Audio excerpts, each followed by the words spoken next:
Quando estou passando por tempestades e problemas na vida, a primeira coisa que faço é ir aos pés do Senhor pedindo socorro. E quando esse momento chega, no início você se encontra confiante.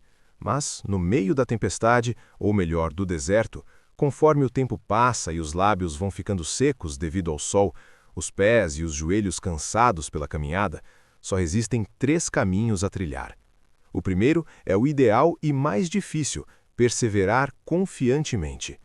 Um segundo caminho, e que tenho visto muito, é um caminho de perda de fé. Ela vai esfriando até que se torna incredulidade, e a incredulidade muitas vezes se torna ceticismo, e o ceticismo, uma vez implantado no coração, gera apostasia. Daí saem os diversos canais de ex-crentes que se tornaram ateus.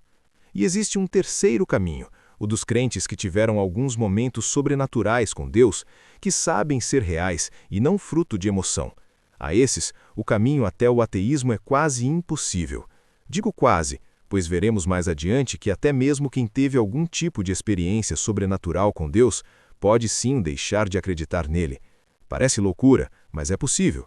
Óbvio que isso é extremamente improvável, mas pode acontecer. O que mais acontece é que uma vez que você não pode esquecer essas experiências e não pode negar a existência de Deus, vem outro tipo de incredulidade, a mágoa contra Deus. É saber que Ele existe, mas por algum motivo não te ama mais ou nunca amou de fato. Parece que Deus não nos ouve, ou se ouve, não temos tanta importância assim para Ele. A tristeza vira dúvida, e a dúvida gera incredulidade, que gera tristeza, e você entra em um círculo vicioso de tristeza, dúvida e incredulidade. Lembre-se, Satanás e seus anjos creem e muito em Deus, e nem por isso o amam ou se submetem a Ele. Chamo essa mágoa de síndrome de Lúcifer. O primeiro tipo de crente é o maduro, e nada tenho a dizer sobre ele. Receberá do Senhor o seu galardão, e provavelmente em algum momento nessa vida pode ser que tenha a sua esperada resposta. A verdade é que, em se tratando de relatos bíblicos, temos motivos suficientes para crer que Deus responderá. Na maioria das vezes, Ele respondeu e livrou, mas sempre haverá a possibilidade de termos que lidar com uma resposta negativa de Deus, como o espinho na carne de Paulo e no caso de Timóteo, que não foi curado de seu problema no estômago. Com o crente maduro, não há o que se preocupar. Esse vídeo quer falar com os outros 2 tipos de crentes que estão passando por deserto ou provação, o que está a um fio de apostatar, e digo, cuidado, muito cuidado, e o que está deixando a mágoa e a tristeza tomar conta de seu coração. Mas antes, quero que você assista 2 partes do vídeo do pastor Ângelo Basso. Isso irá clarificar sua mente e depois eu continuo com a proclamação daquilo que o Senhor colocou em meu coração e respondeu a mim mesmo em meu próprio deserto.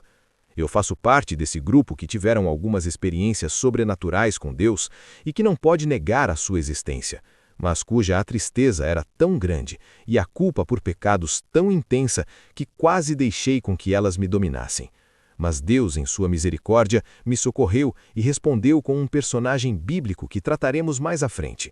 Assista ao vídeo do pastor Ângelo, mas antes, se puder, dá um like e considere se inscrever no canal. Nos ajuda muito. Sentir-se bem é uma palavra difícil para um erro muito simples. Achar que o objetivo de Deus é fazer você se sentir bem. Muitos foram ensinados que a vida cristã é pular de um pico espiritual para o outro, numa euforia constante, como se tivéssemos que graduar até atingir um nível de plenitude emocional onde não iremos mais sentir dor ou ter qualquer dúvida. Isso acaba gerando cristãos frágeis. Eles não suportam a dúvida, não suportam o luto ou o tédio. E quando a vida bate, e ela bate, eles acham que Deus os abandonou. Eles não entendem que o deserto também santifica. Você se sente culpado quando tem dúvidas sobre Deus? Muita gente acha que o cristão precisa viver numa bolha de felicidade constante e se você não está assim, tem algo errado com você. Isso é mentira. Um dia, na eternidade, tudo será perfeito, mas hoje vivemos num mundo caído. Ter frustrações, dores e dúvidas não faz de você um fracassado espiritual. Não caia nessa armadilha. Lutar com perguntas difíceis não te coloca fora da graça de Deus. É apenas a realidade de vivermos aqui enquanto esperamos por lá. Agora, eu quero lembrá-lo de um outro homem que teve dúvidas. Ele era profeta, mas teve dúvidas. E se esse homem teve dúvidas, pode ter certeza que é extremamente normal que eu, que já tive ao menos uma experiência sobrenatural com Deus, e você, que nunca teve, também podemos duvidar.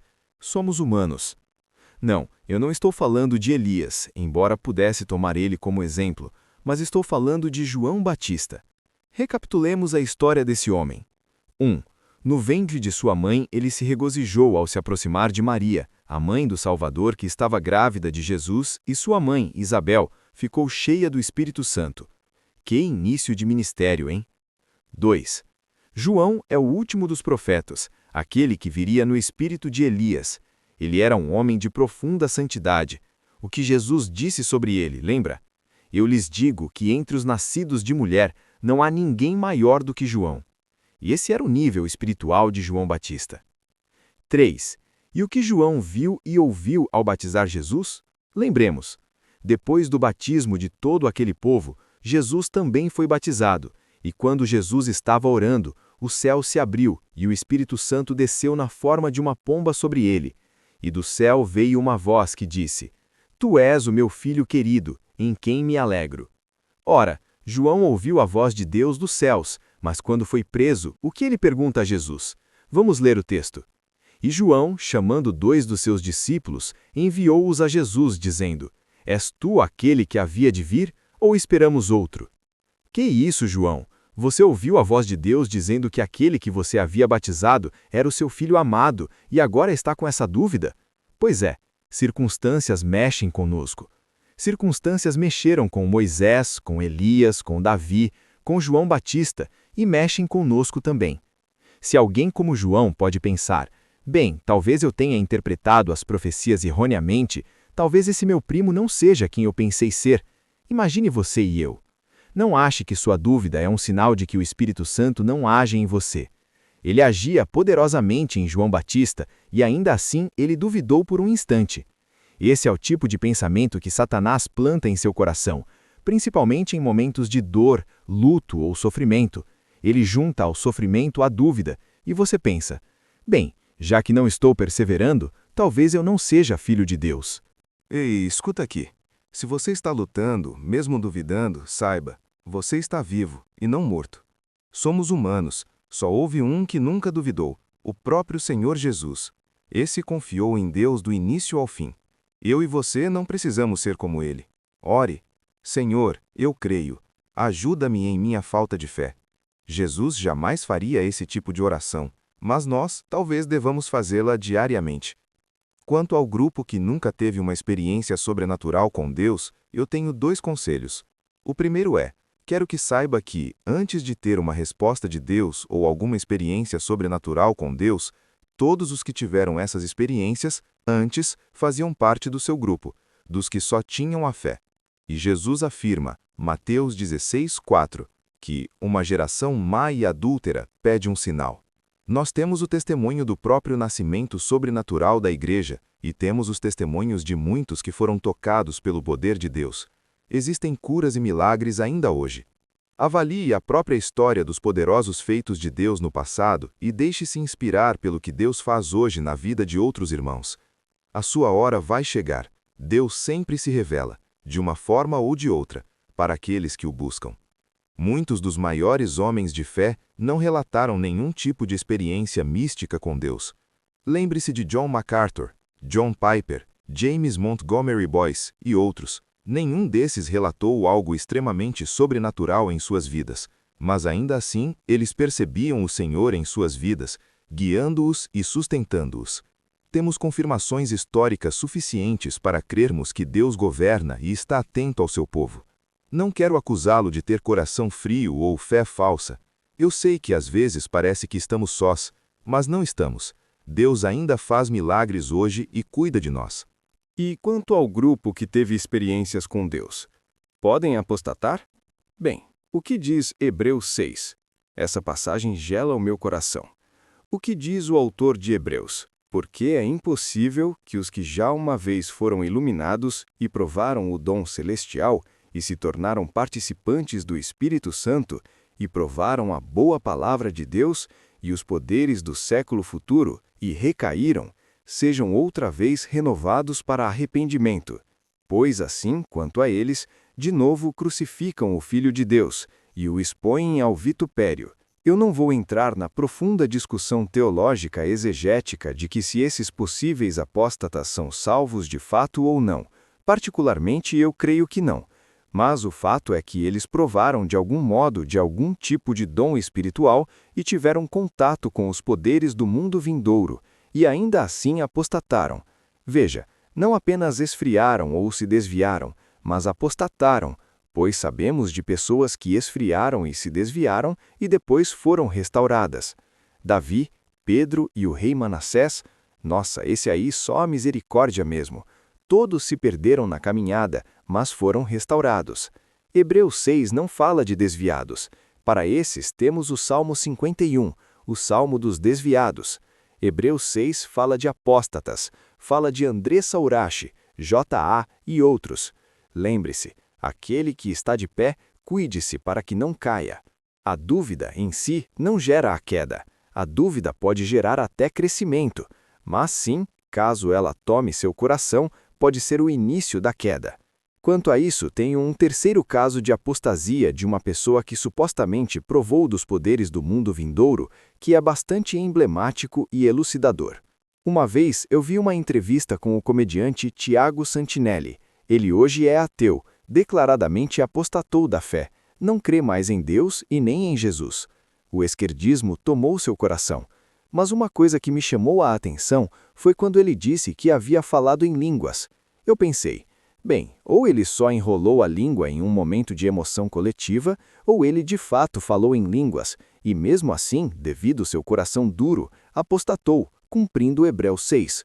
Conforme suas próprias palavras. Quem é Jesus para você? Quem é Jesus para você? O que ele veio fazer? Para mim, Jesus, eu acredito no Jesus histórico. Sim, mas qual é o propósito da vinda de Cristo, a sua morte substituta na cruz? Então, eu não acredito igual vocês que Jesus vai voltar para levar as pessoas daqui, que vai selecionar... Não, mas o que ele veio fazer? Aqui na Por Terra... que Jesus veio? Pregar o principal mandamento dele, que é amar o próximo. Só isso? Não, para mim, do Jesus histórico, para mim é isso. Se eu não acredito no Jesus como divindade, não tem como eu falar. Mas você foi cristão por 27 anos? Fui cristão por 24. E não conheceu o Evangelho. Você foi cristão por 27 anos, por 24 anos. Como é que você sabe que eu não conheci? Isso é julgar. Você está me julgando, mano. Você está me julgando, isso é julgamento. E a Bíblia também condena o que você está fazendo agora. Não, você foi cristão por 24 anos. Não tem como você e você falar, não consegue dizer o motivo pelo qual Jesus veio de acordo com o cristão, ele veio para salvar a humanidade dos pecados da humanidade. De acordo com a sua crença, de acordo com as Escrituras. A mãe de Tiago Santinelli é crente. Provavelmente ela ora pela restauração de seu filho. Mas vou dizer algo pesado, mas que creio ser bíblico e não gostaria que ela ouvisse. Mas a ideia de que sempre há possibilidade de salvação não é bíblica. Sim, Deus é amor e é paciente. Suas misericórdias se renovam a cada manhã. Mas a Bíblia afirma que existe um tipo de incredulidade cujo coração fica irremediavelmente impermeável. A apostasia gera essa disposição do coração. Para esses, só resta a condenação, infelizmente. E acredite, eu quase não tive coragem de afirmar isso, mas é o que Hebreus 6 afirma. Por isso afirmo, cuide de seu coração e não deixe sua dúvida virar ceticismo, e o ceticismo virar apostasia. Saiba lidar com suas dúvidas, assim como João Batista e outros souberam. Bem, se você chegou até aqui, eu quero dizer algo muito sério. Cristãos podem ir muito, mas muito baixo em suas vidas ao se desviarem do Senhor. Literalmente, o cão come o seu próprio vômito, e a porca, uma vez lavada, volta à lama. Todo desviado que é restaurado sabe disso. Sabe da profundidade de seu pecado e da nojeira dele. Mas, ao acompanhar diversos relatos de missionários e muitos acadêmicos que estudam missões e evangelismo em campo, afirmam que, com 100% de certeza, um teste fidedigno para saber se uma pessoa está endemoniada ou não é fazê-la dizer que Jesus é o Senhor. Uma pessoa pode estar oprimida por demônios, e até cristãos podem ser oprimidos, mas nunca, e mesmo oprimidos, jamais deixarão de declarar que Jesus é o Senhor. Endemoniados não conseguem dizer Jesus é o Senhor. Incrível, não? Santinelli, Fábio Sabino, Bart Ehrman, Andressa Urach, J.A. E muitos outros caíram tão profundamente da graça de Deus que simplesmente foram tomados por demônios. Não, nem todo incrédulo é endemoniado, mas quase todo apóstata acaba se tornando um. Não seja o próximo. Lembre-se, para desviado há esperança, para o apóstata, não. Deus te ama sim, Ele não te abandonou. Não o abandone. Transforme a dúvida em força e não em apostasia. Um abraço e até o próximo vídeo. E considere se inscrever no canal.